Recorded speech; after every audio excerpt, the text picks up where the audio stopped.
Ассаламу алейкум устаз дейт. Менин балам кан оорусу менен ооруп жатат. Дуа кылып коюңузчу, Аллах ыраазы болсун дейт. Кудай таалам шифа берсин. Дуа кылалы дароо эле. Эфирдин акырын күтпөстөн.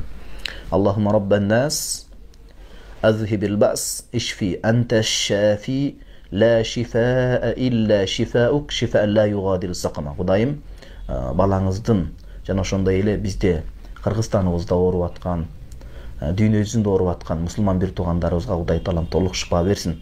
Дарттарына дава берсин. Кудайдын кудуретине карасак эч нерсе эмес иншалла. Жазылбаган, айыкпаган оору жок. Картаюу менен ошол өлүмдөн башкасына. Кудайым балаңызга шифа берип, ажеп эмес, астыңызда Куран жаттап, таажы кийгизип, эли журтубузду жакшылыкка баштаган балдардан болсун. Мен азыр эфирде айтып кетем, сиз эфирде кийин бул сакталат да. Ошо Насаат медиада, ким официал эмебизде, Инстаграмыбызда. Ошол жерден алып жазыңыз. Имам Муслим риваят кылган хадис бар. Муну имам Навави Азкар китебинде айтат. Аузу би'иззатиллахи ва кудратихи мин шарри ма ажиду ва ухазир. Ушул дуаны 7 рет айтып, балаңызга сууга ичирип туруңуз, Фатиханы окуп, негиз Курандын ар бири шифа болот. Фатиха Ибн Аббас радыйаллаху анху айтат.